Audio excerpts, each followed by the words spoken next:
Boa noite, colegas fisioterapeutas, colegas terapeutas ocupacionais do Brasil, do Distrito Federal, do Estado de Goiás. Em especial, vocês que querem saber um pouco mais sobre ozonoterapia. Momento esperado. Crefito 11 vai lá e fala mais um podcast criado pela nova gestão do Crefito 11. Queria agradecer aqui a ideia de quem criou esse podcast do Crefito 11. Vai lá e fala que está aqui comigo hoje, que é a Daniela, a Dani, que é a nossa chefe do Centro de Comunicação, o Daniel, que está aqui regulando os graves, médios e agudos, regulando toda a parte de imagem, som e áudio, e nossos dois convidados. Queria pedir que vocês seguissem as redes sociais do Crefito 11, seguissem nosso Instagram, nosso YouTube. Os nossos podcasts são exclusivamente no YouTube, porque a gente precisa do engajamento no nosso YouTube, gente. Então vai lá, segue. O Crefito 11 vai lá e faz, o Crefito 11 vai lá e fala, e vocês têm que ir lá e seguir a gente, né? Então eu conto com vocês, divulguem essa live, esse podcast começou agora, vai ficar aí no YouTube para todos. Então divulguem, começou o grande debate, ozonoterapia, Darlan, Fabiana, vamos lá, gente, divulga aí pra gente. Vou agora falar um pouquinho, né? A gente vai falar sobre essa liberação do ozônio, mas primeiramente eu gostaria de apresentar, na verdade, pedir que os nossos convidados se apresentem, começando, obviamente, pelas damas. Fabiana, por favor, se apresente para os nossos colegas que estão em casa. Sou a doutora Fabiana Machado, né? Trabalho com a fisioterapia aí já tem 14 anos e que eu trabalho com o ozônio tem 6 anos que a prática do ozônio vem agregando valor aos meus tratamentos. E sou de Brasília, né? Meu nome é Darlan Ribeiro, eu sou fisioterapeuta também, sou de Goiânia. Hoje eu represento a academia, a formação acadêmica. Eu sou professor da Universidade Estadual de Goiás. Eu sou mestre e doutorando pelo programa de Ciências e Tecnologias em Saúde pela Universidade de Brasília. E eu também tenho uma atuação clínica no Centro Estadual de Reabilitação Dr. Henrique Santillo, em Goiânia. Obrigado, Darlan. Darlan, para quem não se recorda, foi um dos pareceristas, né? Esse é o termo, nosso parecer técnico jurídico lá atrás. Ele fez a parte técnica e a época controladora jurídica, a doutora Alana, fez a parte jurídica, né, no nosso parecer sobre o uso de injetáveis, substâncias de livre prescrição pelo fisioterapeuta e em seus estudos, né, ele aprovou ali, afirmou que não existe nenhum empecilho legal à época, né, para a atuação do fisioterapeuta, tanto com injetáveis, né, como com os medicamentos de livre prescrição, né, Darlan? Darlan foi nosso conselheiro aí durante 3 anos. Pessoal, vou agora falar um pouquinho sobre os pontos da nova lei, né? A nova lei ela foi sancionada agora no início do mês e ela autoriza a realização da ozonoterapia como um procedimento de caráter complementar, mas tem algumas regras na lei, né? Então, né, já diz a Constituição que ninguém poderá fazer ou deixar de fazer nada a não ser em virtude de lei. Acho que era uma lei que era muito aguardada pelo pessoal que atua com ozônio e que foi aprovada ali, inclusive, com certa resistência, inclusive, da Anvisa, né? Mas o presidente bancou juntamente com a Câmara, né? Não houve veto, né? Então, foi um processo legislativo perfeito, vamos dizer assim, do ponto de vista legislativo. Mas tem algumas regras. Primeiro, só pode ser aplicado por profissional de nível superior inscrito em seu conselho de fiscalização profissional. Então, tem que ser profissional de nível superior. Segundo, essa é uma parte extremamente polêmica, né? Porque ela fala no equipamento de produção de ozônio medicinal devidamente regularizado pela Agência Nacional de Vigilância Sanitária ou órgão que substitua. E o terceiro ponto que eles falam é que o profissional responsável pela aplicação da ozonoterapia deverá informar o paciente que o procedimento possui o caráter complementar. Vamos começar aqui, vou passar a bola para o Darlan dessa vez, para falar um pouquinho de como a gente tem, o que a gente tem hoje, além dessa lei, de regulamentação no mundo jurídico, né, e como que tem um histórico, como chegou, né, a esse ponto de ter uma lei, né? Falando de resolução, portaria e especialmente falando das nossas regras que são emitidas pelo Conselho Federal, COFITO, de quem detém a competência exclusiva de estar regulamentando e regulando as profissões de fisioterapia e terapia ocupacional. Vai lá. Bom, essa discussão, ela começa, de uma certa forma, já em 2006, quando o Ministério da Saúde publicou a Portaria 971, que aprovou a Política Nacional de Práticas Integrativas e Complementares em Saúde. Nessa portaria, o Ministério listou quais seriam essas práticas, né? Mas a ozonoterapia não estava incluída ainda. Em 2010, o COFITO publicou a primeira norma que diz respeito a esse raciocínio que a gente está discutindo agora. Em 2010, o COFITO publicou a Resolução 380, que regulamenta o uso das práticas integrativas e complementares pelo fisioterapeuta. Isso foi em 2010. Mencionando justamente a portaria do Ministério da Saúde que eu acabei de mencionar.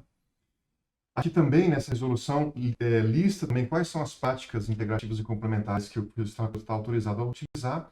E tem um ponto muito importante nessa resolução de 2010, que é o parágrafo 2º do artigo 1º da resolução, que diz o seguinte, considerar-se-á também autorizado ao fisioterapeuta, a prática de todos os atos complementares que estiverem relacionados à saúde do ser humano e que vierem a ser regulamentados pelo Ministério da Saúde por meio de portaria específica. Isso em 2010. Em 2018, o Ministério da Saúde publicou a Portaria 702, ampliando a lista de práticas integrativas e complementares. E nessa portaria de 2018, o Ministério da Saúde incluiu a ozonoterapia. Apesar da resolução 380 de 2010 não mencionar a ozonoterapia, ela mencionou que automaticamente o fisioterapeuta estaria autorizado, quando o Ministério da Saúde publicasse algo específico, e foi o que aconteceu. Então, a portaria 380, ela indiretamente já autorizava o fisioterapeuta a usar a ozonoterapia dentro do seu leque terapêutico, a partir de 2018. Muito recentemente, em dezembro de 2022, o COFITO, provocado muitas vezes a respeito desse tema, publicou o Acórdão 561/2022, que basicamente o que esse acórdão diz é que o COFITO autoriza, levando em consideração a mesma resolução que eu já mencionei, levando em consideração as portarias que eu mencionei no Ministério da Saúde, o COFITO, então, autoriza a utilização da ozonoterapia por profissionais fisioterapeutas dentro do âmbito de suas especialidades. Então, assim, basicamente o que esse acórdão fez foi só dizer o que a Resolução 380 já dizia de maneira indireta. Então, esse acórdão veio só para confirmar, ratificar o que a Resolução 380 já dizia. E, por fim, o último capítulo dessa história, dessa linha do tempo, é a Lei 14.648 de 2023, que é essa que foi sancionada pelo presidente no último dia 7, que autoriza a ozonoterapia no território nacional. Essa é a linha do tempo.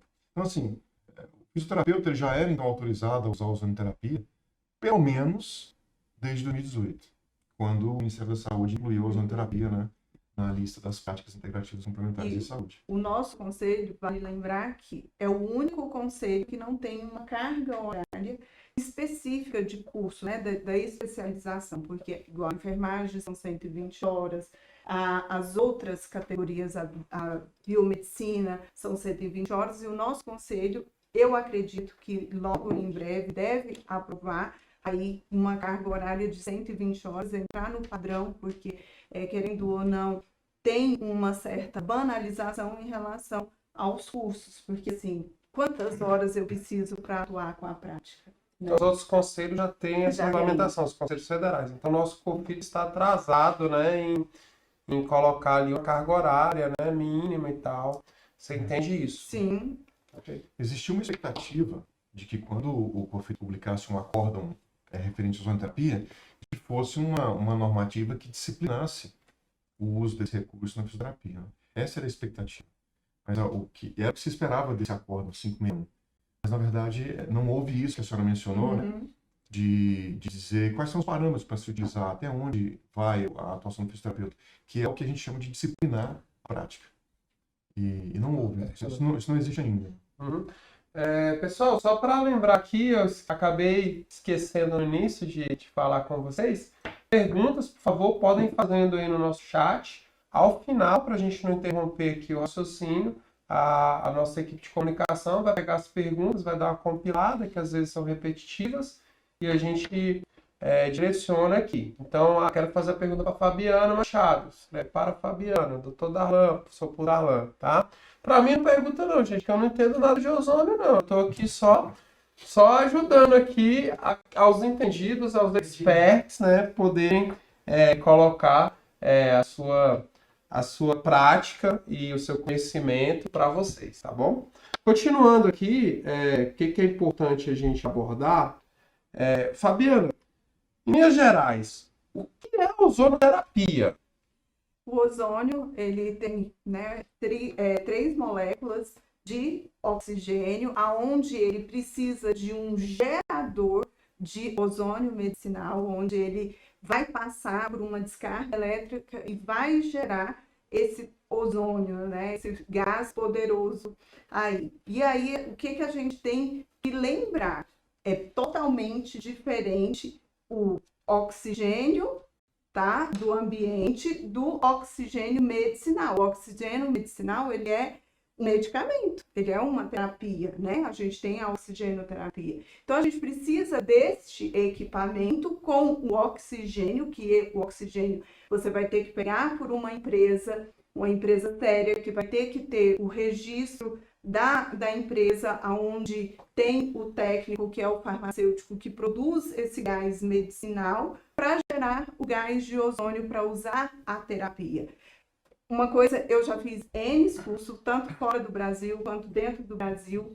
Um curso que eu fiz na época da pandemia com outra profissional de fisioterapia, aonde me chocou muito ver a pessoa usando fazer a terapia, uma via de aplicação, uma auricular com ozônio ambiente. Isso não se faz. Quando se fala em ozonioterapia, se utiliza gás, né, o oxigênio medicinal, aonde esse gás ele é utilizado 95 ou 99% de oxigênio e só 1% a 5% do oxigênio. Então, é muito pouco do ozônio, aliás, muito pouco de ozônio. Então, a máquina precisa ser uma máquina séria. A gente hoje tem várias máquinas no mercado. Então, assim, nenhuma tem registro para a área da saúde, né? Para a área da medicina. Aí, tem para a área da estética, que é limpeza de pele, e para a área da odontologia, que é o que está pegando para a gente. Vamos voltar aqui. A Fabiana tinha explicado para a gente que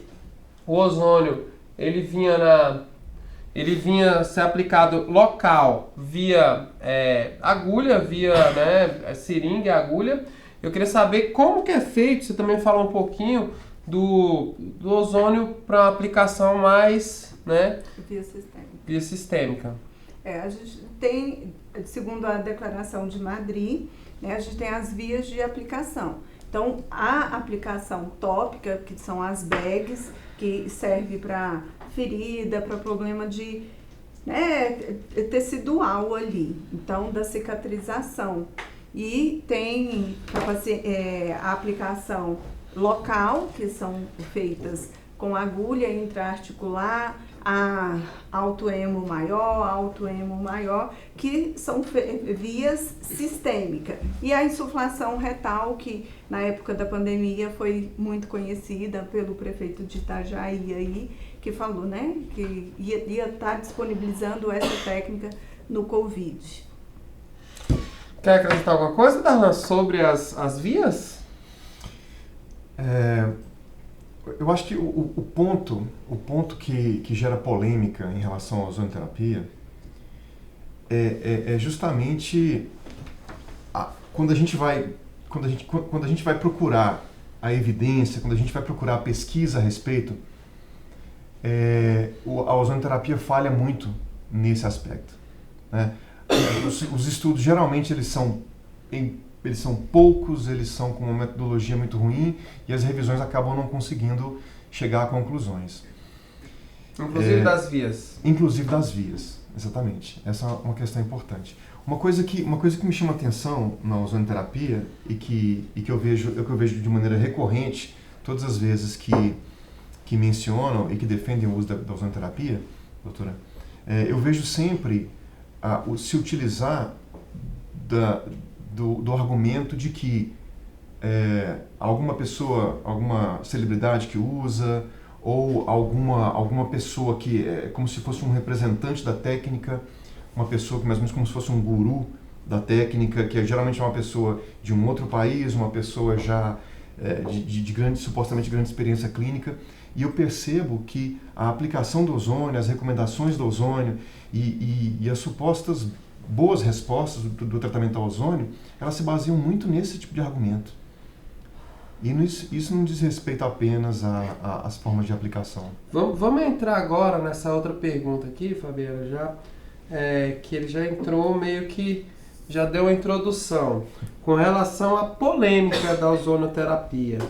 Ele falou um pouco, né, que tem muita polêmica com relação a essa parte da comprovação, que os estudos são poucos, são com metodologias que não são tão boas, e que geralmente você tem esse guru, essa pessoa muito sábia que usou bastante e que fez ali a técnica.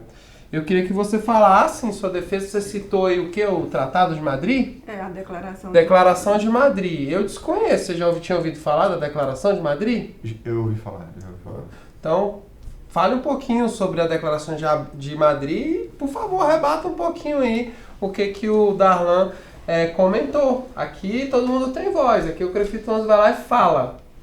A Declaração de Madrid, ela é um documento que rege a ozonioterapia, né? Onde vai ter todas as dosagens, as vias de aplicação, e não para cair na banalização, que eu acho que a ozonioterapia, o que peca os profissionais que utilizam, acaba banalizando a técnica, que é milagroso, que ele vai curar, né, a cura do câncer através do ozônio. Não, gente, ele é uma terapia complementar. Ele vem para complementar as outras técnicas, né? Na fisioterapia, para fazer a cinesioterapia, então você vai fazer ali um paciente que tem uma lesão de grau 3, por exemplo, um atleta de alta performance, você pode estar utilizando a técnica para melhor, né, devolver esse paciente num tempo mais rápido para a atividade. Então eu vejo muitos fisioterapeutas também, eu vou falar pela área da fisioterapia, que amigos, colegas que ministram curso e que fazem, vende a técnica como um milagre. O ozônio não é um milagre. Quem escreveu esse documento de Madrid? Foi lá em Madrid mesmo? Foi em Madrid, uma carta onde tem vários... Uma carta? Então não é um livro. É uma carta. Onde ela é feita a cada 4 anos, tem através de evidências científicas, de profissionais que utiliza e qual a melhor via, o que ele achou dentro daquela dosagem. Como se fosse um consenso. Como se fosse um consenso. Um consenso do mundial. Mundial, onde tem vários profissionais que trabalham com a técnica, que vão para defender a ozonioterapia, e através das aplicações, o que aqueles profissionais, através das missigramas, encontra que é perfeito para tratar tal patologia. Uma coisa que me preocupa também a respeito disso, doutora, é que se parece muito com aquilo que eu mencionei agora há pouco, a respeito do principal argumento ser os supostos bons resultados, né? Ou a presença de um grupo que é meio como se fossem os mentores da técnica, que elaboram supostamente com base científica os guidelines para que todo mundo siga igual, né? Quando a gente, assim, a minha opinião é que uma técnica terapêutica, ela deve ser guiada pela pesquisa, não é? E quando a gente vai explorar a literatura, buscando por essa evidência, o que é a ozonoterapia, como que a gente pode mensurar o resultado da ozonoterapia, a gente não encontra. Então, por que pessoas com treinamento acadêmico, pessoas com treinamento para buscar o conhecimento, não encontram essas respostas, e esse grupo que supostamente defende, quer dizer, que supostamente cria esses guidelines e, como a senhora mesmo mencionou, defende a técnica, por que eles encontram e a academia não encontra? sabe? Nas leituras que eu fui procurando, eu encontrei assim, variações muito grandes, por exemplo, de concentração. Eu vi injeções de concentração intraarticular, por exemplo, de 30 microgramas por ml até 5 microgramas por ml, sabe? Uma variação muito grande. Então, é difícil traçar um guideline quando você tem uma variação imensa. E eu volto àquela pergunta. Por que as pessoas com treinamento acadêmico não conseguem encontrar essas respostas e os gurus da ozonoterapia têm essa resposta e criam guidelines a partir dessas respostas que eles encontram? Darlan, assim, eu não posso falar pelos gurus da ozonioterapia. O meu princípio do meu tratamento com os meus pacientes, o que eu faço? Cada paciente ele é individualizado e personalizado. Não é porque a Declaração de Madrid fala lá de 5 a 30 que eu tenho que utilizar essa concentração e essa via. Eu vou avaliar o meu paciente para encontrar a melhor via e a melhor concentração para eu utilizar aquela dosagem. E a resposta da dosagem é a resposta que o meu paciente vai trazer para mim. Olha, eu consegui melhorar o meu quadro álgico de dor, eu consegui já fazer uma caminhadinha. Então você testa e depois você fala, não, deu certo. Ah, não deu, eu diminuo. Deu, eu aumento. Mais ou menos assim? Eu começo a concentração, né? Eu sempre, do princípio, o organismo chega muito inflamado e eu quero desinflamar. Então, menos é mais. Porque quanto mais estresse oxidativo o corpo do meu paciente tiver, o ozônio ele reage. E aí o paciente vai sentir mais. E aí eu quero que ele tenha os benefícios do ozônio e não sinta o ardor, ele não sinta a queimação. Então, ou eu vou começar com 5, ou eu vou começar com 10, e aí eu vou escalonando a dose até chegar na dose máxima do paciente. Como eu falei, né, para você, Darlan, que às vezes o meu corpo sente uma concentração. É porque assim, é uma terapia e eu tenho a forma de fazer a minha avaliação. Eu sempre testo na biorressonância. Então, aquela concentração foi ideal para o meu corpo. Muita gente não acredita na biorressonância. Eu acredito que funciona para muita coisa e na concentração ela vai para mim, que foi quando eu descobri na concentração do auricular. Que se eu utilizasse uma concentração na Declaração de Madrid, fala para utilizar 25 microgramas. Só que se eu utilizar 25 microgramas em mim, eu vou provocar uma otite. E eu não quero isso, eu quero tratar uma sinusite, eu quero tratar a rinite, um zumbido. Você aplica no ouvido também? Tem. Você a não falou dessa via. Otológica, que é a aplicação local também. Darlan, e aí, tem ou não tem comprovação científica disso tudo aí? Bom, existem muitos estudos a respeito da ozonoterapia. Se a gente fizer uma busca simples nas bases de dados, a gente encontra muitos milhares de resultados, de artigos. Né? Então, assim, eu percebo que é um recurso que tem sido muito estudado. Existe um interesse em se entender melhor a ozonoterapia, né? Existe interesse da ciência em avaliar esse recurso. O problema é que a evidência é muito ruim, porque a grande maioria desses estudos são estudos com metodologia muito ruim. E isso não é uma característica da ozonoterapia, dos estudos que estudam a ozonoterapia. Isso é uma característica geral do conhecimento como um todo. A grande parte dos artigos que são publicados geralmente tem uma qualidade muito ruim. E quando a gente vai buscar a melhor evidência a respeito da ozonoterapia, Sérgio, a gente esbarra nesse problema. Não dá para concluir se é benéfico, não dá para concluir se não é benéfico, que não é benéfico. Sabe, as melhores revisões sistemáticas, e deixa eu abrir um parênteses, quando a gente vai estudar a respeito de um tratamento, a gente deve buscar aquele tipo de documento que está no topo da pirâmide da evidência, né? Então, quando a gente quer estudar sobre um tratamento, a gente procura primeiro as revisões sistemáticas.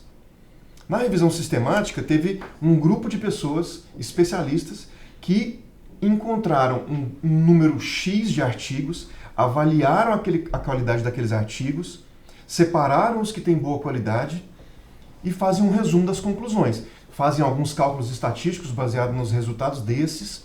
Então, uma meta-análise, ela serve como se fosse para poder poupar trabalho para a gente, para quem é clínico, né? Então, tem um grupo que faz isso por nós. Então, a gente busca primeiro as meta-análises. E aí, quando a gente vai buscar as meta-análises sobre ozonoterapia, as meta-análises são inconclusivas. Justamente por conta dessa qualidade de evidência. Então, a gente tem essa fragilidade. Contudo, existem algumas aplicações da ozonoterapia que parecem promissoras, apesar da evidência ainda não ser robusta, que parecem promissoras. Eu vou mencionar a principal, assim, ao meu ver, das muitas, né, do meu esforço em buscar essa evidência, que é o uso da ozonoterapia, que a senhora inclusive já mencionou, que é no tratamento da osteoartrose de joelho. A injeção intraarticular nessa concentração de 30 microgramas por ml. Existem muitos estudos, existem várias revisões sistemáticas a respeito disso. As que mostram melhores resultados para o ozônio mostram uma pequena diferença da ozônio em relação ao placebo. Porque assim, quando se testa um tratamento, sempre se testa contra o placebo, né? Sim. E o tratamento que está sendo avaliado, ele tem que ganhar do placebo. Porque placebo também dá resultado. E esse é um ponto que a gente vai discutir daqui a pouco. Então, o tratamento testado ele tem que ganhar do placebo. A ozônio, em alguns estudos, ela ganha do placebo, por uma diferença pequena, mas ganha do placebo. E quando comparada com outros métodos de infiltração no joelho, como, por exemplo, a injeção intraarticular de ácido hialurônico, a injeção intraarticular de plasma rico em plaquetas e a ozônio, quando se compara essas três, as duas primeiras elas dão melhores resultados do que a ozonoterapia. Mas como eu mencionei, parece que essa é a aplicação do ozônio que é a mais promissora do ponto de vista de evidência científica. Tá? Existem revisões também sobre a aplicação do ozônio na lombalgia, sobre a aplicação de ozônio para o tratamento de feridas crônicas, mas apesar do esforço em se estudar isso, esses estudos são todos inconclusivos ainda. Quer acrescentar alguma coisa, Fabiana? Não, e em relação aos estudos, saiu, até compartilhei no meu Instagram, sobre um estudo, um quadro da ozonioterapia, onde tem as evidências, onde ela foi utilizada e o grau que ela se encontra, né, de estudos. Então, para quem quiser estar olhando, eu sempre compartilho no meu Instagram e tem algumas evidências que são super eficientes a técnica, principalmente na parte da cicatrização para pacientes diabéticos. É sensacional a técnica. No entanto, eu tenho alguns pacientes que, inclusive, vascular me manda para conseguir fechar. Eu hoje, eu não tenho artrose, mas hoje, pessoal, eu tô com a lombalgia agudizada que quase que a gente cancela o podcast. Eu cheguei a tomar medicamento aí brabo mesmo para estar aqui hoje, né? Como o nosso colega veio de outro estado, né? E eu não poderia deixar e cancelar, né? E também com os colegas aí que estão do outro lado. Mas, assim, do ponto de vista médico, ortopédico, pode ser promissor. Mas eu não conheço, assim, os ortopedistas não acabam, hoje acho que utilizam muito pouco, né, a ozonoterapia. Eu acho que está sendo mais utilizado pelos fisioterapeutas, pelo farmacêutico, pelo enfermeiro, né, mas já é um indício. Se tem um estudo que ele, né, promete aí na artrose, a gente já fica um pouco mais aliviado. Qual é uma coisa que eu queria comentar aqui que eu achei interessante na fala do Darlan? E da Fabiana, que existem estudos. Então, assim, os estudos estão sendo feitos, né? Isso é interessante, é importante, porque quando tiver um estudo realmente que fale, não serve, tiver ali um estudo, não é uma série de estudos, ou que serve, isso vai vir à tona. Por que eu puxei isso daí? Porque o que eu vejo o que eu vi na reportagem, quem acompanha a reportagem no Fantástico, eu como leigo da ozônio, né? E como profissional de saúde nada leigo, continuo atuando com ortopedia e atuo com ortopedia há mais de 12 anos, estudo bastante, me atualizo bastante. Ficou ali uma pulga atrás da orelha sobre os riscos, né? Porque pouco se fala em risco, né? E eu acho que é muito preocupante para o profissional de saúde assumir risco desnecessário. Acho que isso aí é uma coisa que a gente tem que pensar no nosso dia a dia. Será que é necessário a gente assumir um risco de utilizar uma técnica? É o custo-benefício. Quando a gente fala em custo-benefício na saúde, a gente não está falando em dinheiro. Está falando na saúde do seu paciente. Então eu queria que você falasse um pouquinho dos principais riscos de você usar essa técnica e reações adversas que você já enfrentou na prática clínica, de problemas que você teve e como você lidou com isso. Porque eu tenho certeza que para mim é impossível você aplicar qualquer tipo de tratamento sem nunca ter tido uma intercorrência. Até quando você faz uma série de exercícios, você pode ter até um desgaste muscular no tendão do paciente. Então, assim, tudo você pode ter uma intercorrência e a gente enfrenta isso. Se você já teve, queria falar um pouquinho sobre os riscos, sobre os medos que às vezes as pessoas acham que surgiu uma técnica nova. Vamos pensar em ganhar dinheiro com essa técnica, vamos botar para F. E aí vai lá, daqui a pouco você está fazendo besteira e eu já falei aqui no CREFTO 11. Se está liberado, se não existe uma coisa que não seja proibida, nós, como conselho, vamos defender sempre a autonomia do profissional, a autonomia do fisioterapeuta. Então, ele assume o risco do que ele está fazendo. Sim. Se ele fizer alguma coisa que prejudique o paciente, a mão do conselho vai ser pesada. Entendeu? Então, eu queria que você falasse um pouquinho sobre isso. Afinal, eu não sou convidado, vocês que são. Vou voltar um pouquinho, Sérgio, quando você fala que o médico, o ortopedista, ele não usa muito da técnica. É porque o médico, hoje, ele só pode fazer a nível experimental e ele não pode cobrar do paciente. Então, ele não vai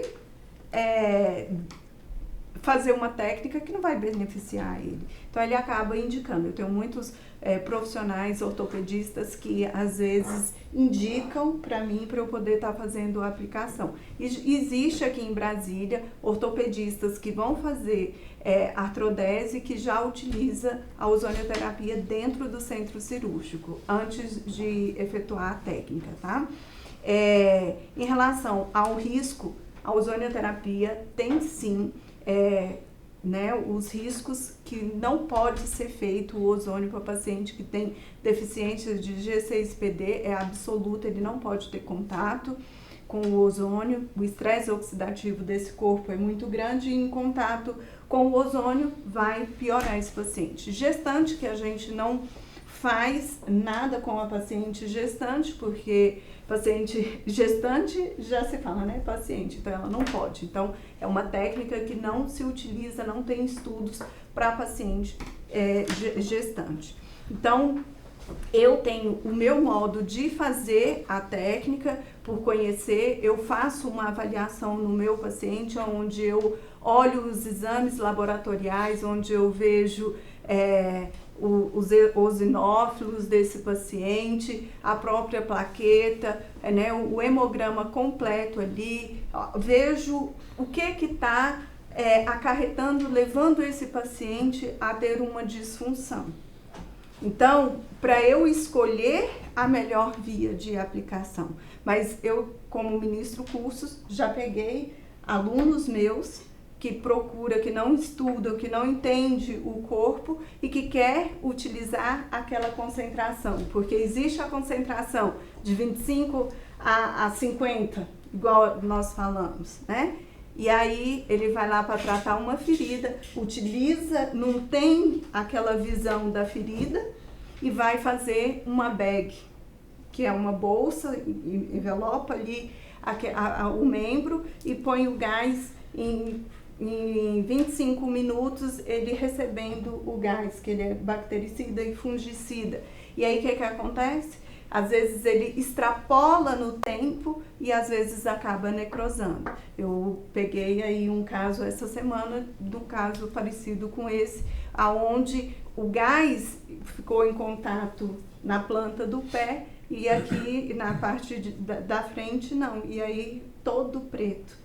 Então, aquele pé teve que ir para amputação. Então, assim, são riscos de outro profissional que veio para mim. E eu falei, não tem mais o que fazer. Você nunca teve uma intercorrência? Eu já tive intercorrência em relação à dose, porque a concentração de 25, e aí eu tratando uma velhinha de 85 anos, idosa, né, e com dor no ombro. E aí eu fui colocar 25 microgramas, a senhorinha não levantava o braço. E aí foi quando eu comecei a observar que eu apliquei, ela sentiu muita dor, fiz a massagem, fiz a cinesioterapia e mandei para casa. Na segunda sessão que eu marquei, ela não voltou mais. Por quê? Dói muito. E aí eu comecei a observar, assim que eu comecei a trabalhar com a técnica. Então, quando você aplica a concentração alta, o paciente vai sentir.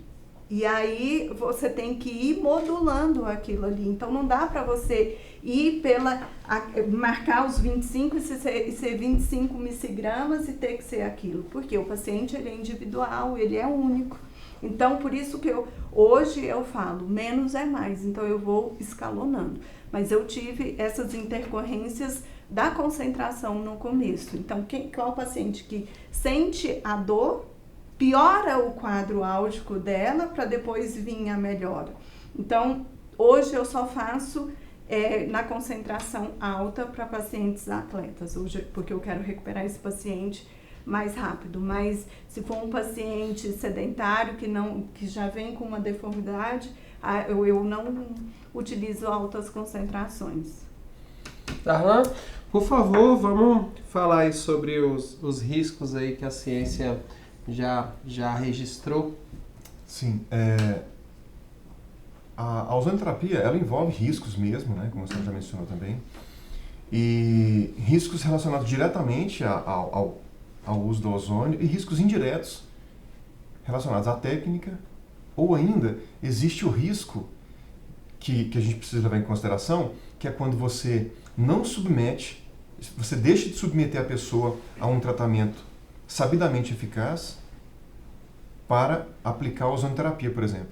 Então, quando você priva alguém do tratamento, isso é um risco.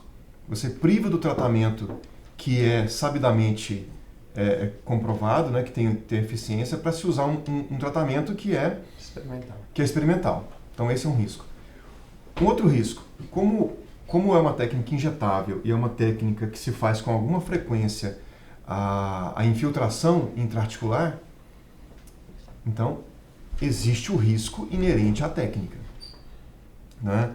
As infiltrações intraarticulares, elas têm um risco, ainda que muito pequeno, mas existe um risco da infecção, né? E uma infecção intraarticular é muito grave. Existe uma entidade iatrogênica, né, documentada e foi publicada em 2021, que é a encefalopatia induzida por ozônio. Nesse estudo, os autores eles fizeram uma série de relatos de casos de indivíduos que tiveram sintomas neurológicos agudos e dentro de um quadro amplo de sintomas neurológicos, todos eles tiveram um aspecto em comum, que é a cegueira transitória. Poucos minutos depois da aplicação de ozônio em várias técnicas diferentes. E esses autores cunharam o termo de encefalopatia induzida por ozônio. Então, assim, existe uma hipótese de que a aplicação de ozônio em pessoas com determinada característica pode provocar essa encefalopatia. Em todos os casos descritos até agora, foi uma encefalopatia transitória. Mas existe a hipótese de que possa existir uma complicação grave. Eu percebo muito mesmo na fala da ozonoterapia, no discurso da ozonoterapia, uma questão muito empírica. Parece que as recomendações elas vêm de tentativa e erro, de quem usa, de quem não usa. Existe uma questão que é muito discutido quando a gente vai falar em prática baseada em evidências, que é o desfecho, ele não está obrigatoriamente relacionado à eficácia. Como assim? Não significa que aquele desfecho que eu considerei bom, ele está obrigatoriamente relacionado ao recurso que foi utilizado no paciente. Até placebo tem efeito. Tem efeito. Né? Até placebo tem efeito. Por isso, como eu mencionei anteriormente, que todo o estudo que está sendo testado na ciência, ele precisa ser comparado com placebo. Então, assim, o bom desfecho, ele não garante que aquela técnica que foi utilizada, ela seja a causa daquele suposto bom desfecho. E um outro aspecto é que nós temos uma forte tendência de lembrar e dar muita atenção para os bons resultados que a gente vê. Dentro de um conjunto, a gente chama isso de viés cognitivo, né? Existem vários tipos de viés cognitivo. Um viés cognitivo que eu percebo muito fortemente no discurso da ozonoterapia, doutora, é aquele viés de que o profissional, ele se atém muito aos bons resultados que ele supostamente percebeu, né? Os bons desfechos que ele supostamente percebeu, e tende a não mencionar ou tende a esquecer mesmo os desfechos que não foram bons, ou que realmente não teve nada. Eu não estou dizendo que um desfecho que não foi bom, necessariamente foi um desfecho ruim. Não é isso. Mas assim, esse viés cognitivo nos faz dar muita importância para aqueles desfechos que foram considerados bons e a gente esquece os que não foram. Outro aspecto também muito importante é um viés cognitivo em que a gente tem uma tendência a adotar, a aceitar apenas aqueles argumentos que reforçam a nossa crença e ignorar argumentos que vão contra a crença. Esse é um outro viés cognitivo que pode estar muito relacionado às promessas que a gente vê da ozonoterapia. Porque o que a gente tem visto, nas redes sociais especialmente, é que a ozonoterapia serve para tudo. Não, não serve para tudo. E a gente tem uma máxima que é o seguinte: se alguma coisa serve para tudo, então provavelmente ela não serve para nada. Né? Se alguma coisa ela é completamente isenta de risco, isenta de efeitos colaterais, provavelmente ela não serve para nada também. É o chá da vovó. Provavelmente. Agora, não, existe uma exceção. Existe uma exceção importante. Bons hábitos alimentares, atividade física, ingerir muita água. Isso sim, isso serve para tudo. É bom para tudo. Essas são exceções. Sim, mas aí que tá. O profissional, ele precisa saber avaliar para saber orientar o seu paciente. O que adianta um paciente chegar todo inflamado, com uma alimentação totalmente desregular, sem beber água, porque o ozônio ele é carreado através de água, principalmente se eu for fazer via sistêmica. Então, a primeira coisa é educar esse paciente. Igual, se você vier ao meu consultório, você não vai fazer o ozônio na primeira sessão. Primeiro eu vou saber como que está o seu estado, para depois eu saber qual é a melhor via. A primeira regra para mim é saber como que está o seu intestino. O intestino é o meu segundo cérebro. Se o paciente ou se o intestino do meu paciente não tiver numa escala de Glasgow ou numa escala fugiu aqui, no cocôzinho, formatinho de banana, ele não está perfeito para fazer uma insuflação via sistêmica, que é uma insuflação retal. Então, tudo isso a gente tem que passar para o paciente, escala de Bistrot, né? Então, precisa saber, ter o conhecimento para saber qual é a melhor via. E é um conjunto, ele complementa outras técnicas, ele não pode ser isolado. Então, a água faz parte, foi um alimento que Deus deixou pra gente, que é fantástico. E tem vários estudos e tem vários livros aí através da água, através da alimentação, através da atividade física. Não é aplicar o ozônio e deixar o paciente quietinho, né? A gente tá indo aí num caminho perigoso, né? Porque você, como uma profissional que defende o uso, que tem buscado, né, se capacitar cada vez mais, a gente vê muito profissional que está se aventurando, que está falando que serve para tudo, e isso aí é o que a gente realmente não recomenda de forma alguma, né? que você venda como uma coisa que não seja apenas um viés comercial, né? Nada na fisioterapia, né? A gente quer que seja assim, que realmente a gente pense, claro que o mercado é importante, né? Eu sempre falo isso, o mercado ele é importante, a gente precisa sim ganhar dinheiro e ser feliz e ter conforto e dar conforto para nossa família através da fisioterapia, mas também não precisa querer ganhar dinheiro e enganar as pessoas, né? Como aconteceu, e eu fico muito triste assim, porque na época do Covid-19 era uma coisa extremamente séria, né? E tinha gente que estava vendendo a cura para o Covid através do ozônio, e não houve comprovação disso, né? A cura realmente através, né? É uma síndrome gripal que, na verdade, o nosso corpo espontaneamente ia curar. Todos os medicamentos que existiam eram medicamentos complementares, que não iam curar o vírus, apenas a vacina que poderia fazer com que o vírus não desenvolvesse os sintomas, né? Então, isso aí para mim foi uma parte chata, né, do meu contato com a ozonioterapia. Tem uma coisa que me preocupa, Sérgio, desculpa te interromper, mas uma coisa que me preocupa muito a respeito da ozonoterapia, doutora, é que alguns profissionais, eles têm uma tendência de adotar um determinado recurso terapêutico como um dogma religioso. Parece que é isso. O profissional, ele acredita tanto naquela terapia que ele passa a usar só aquilo no consultório dele e ele chega a mudar o próprio título, né? Passa a se apresentar como ozonioterapeuta, usa a ozonioterapia para tudo e assim, rechaça completamente qualquer questionamento da técnica, exatamente como num dogma religioso. E isso é algo que é muito preocupante. Sim, porque a gente cai em situações aberrantes, como a que o Sérgio mencionou agora, da colega vendendo nas redes sociais a cura para o Covid, em plena pandemia, em plena primeira onda da pandemia, vendendo a cura do Covid pela aplicação da ozonioterapia, que é muito grave, né? Então essa postura de alguns profissionais é algo que nos preocupa muito, né? Mas aí é onde o profissional acaba esquecendo que é uma terapia que complementa outras técnicas. A partir do momento Isso que é um ponto ele importante. se rotula como ozonioterapeuta, porque não existe essa profissão, né? Então, assim, é uma técnica que você vai ser capacitado para auxiliar a mais no seu tratamento. E muitos profissionais, até professores, acabam pecando porque vende. Eu conheço fisioterapeutas, conheço os enfermeiros que vendem a técnica para pipoqueiro, para açougueiro, que todo mundo pode fazer, porque não tinha lei, todo mundo podia ir ali e comprava um curso de R$85, R$54 e estava aplicando a ozonioterapia. Vou comprar você entrar aí no Google, digitar equipamento de ozônio, qualquer pessoa compra. Então, assim, é uma técnica que tem os benefícios, tem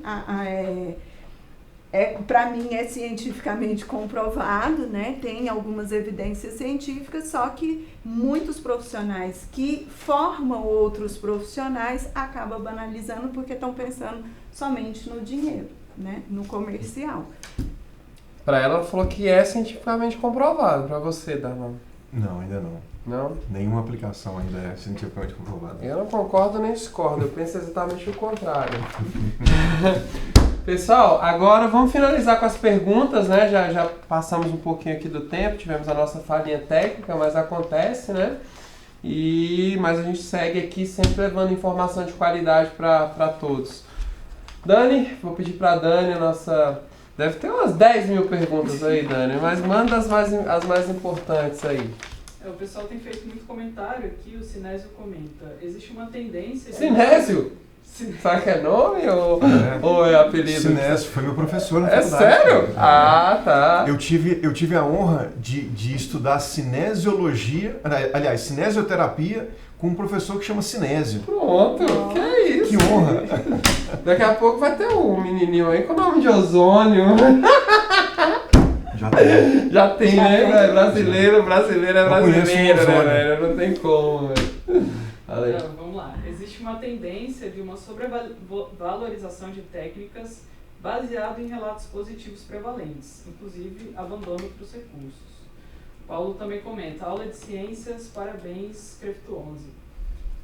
A Kilda, lá no YouTube, perguntou se havia oferta do recurso desde a portaria de 2018 para a população no quesito de disponibilidade via SUS ou se ainda está disponível. Olha, eu desconheço, eu trabalho no SUS, tá? Eu sou da Secretaria de Saúde, pelo menos posso falar com propriedade aqui em Brasília. Desconheço dentro da rede da Secretaria de Saúde alguma utilização por fisioterapeuta. Né? Pode ser que tenha uso, né, na odontologia, que já é, né, consagrado aí, inclusive foi autorizado, né, na odonto. E pode ser que exista também em alguma área bem específica. Mas dentro da fisioterapia, eu posso falar com propriedade, no SUS, aqui em Brasília, a gente não tem. Lá no HUB tem uma equipe multidisciplinar que faz terapia cabeça e pescoço, que está envolvido odontólogo, fisioterapeuta, tem uma equipe, fonoaudiólogo que trata.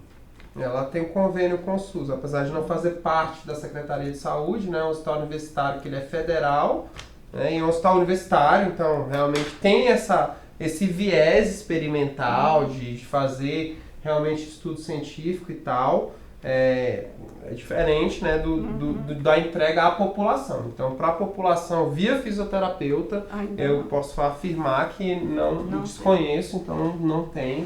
Porque se tivesse, com certeza alguém já teria me passado, tá? E até mesmo Goiás, alguma... Não tenho, eu desconheço. Se tem algum serviço do SUS oferecendo ozonoterapia, eu não conheço. Ok. Mais algum? Só comentários mesmo. Né? O Arlen comenta, como todas as profissões, existem bons e ruins profissionais. O que diferencia o ignorante do sábio são informações e estudos. Então as pessoas precisam se profissionalizar. É Arlen de quê? Arlen Junqueira. Beijo, Arlen. Você sabe que eu adoro você, meu amigo. Tamo junto. Finalizar, gente. Queria agradecer a ilustre presença do Dr. Darlan Ribeiro, da doutora Fabiana Machado. Queria falar para vocês que ainda não seguem o nosso YouTube, segue nossas redes sociais, comenta, manda seu e-mail. A casa é de vocês, tá? Queria falar para vocês darem uma boa noite pro pessoal, passar a palavra para cada um, pra gente estar encerrando aqui mais um podcast do Crefito 11. Vai lá e fala. E foi tão bom que a gente botou nas duas redes sociais. Tá no YouTube e tá no Instagram. Eu agradeço pela oportunidade de participar, de vir para essa discussão, que eu acho que é muito importante. A gente está num momento em que essa discussão é muito relevante. Então eu agradeço pela oportunidade. É um prazer conhecê-la, doutora. Obrigado pelos esclarecimentos que a senhora trouxe. Obrigado, pessoal que está lá do outro lado, os amigos, os colegas, os alunos, os professores que contribuíram, que enviaram os comentários. Muito obrigado. E é sempre um prazer participar. Eu queria agradecer o Sérgio aí pelo convite, o Darlan, né, por essa troca, né, científica aí que ele trouxe para a gente. Para vocês que estão em casa, os meus alunos queridos, continue estudando, não banalize a técnica, que é uma técnica fantástica que vem para complementar e agregar muito valor. É isso aí, pessoal. Obrigado. E agora, né, quem estiver em casa, liga sua TV na Globo, vamos ver o show do Palmeiras!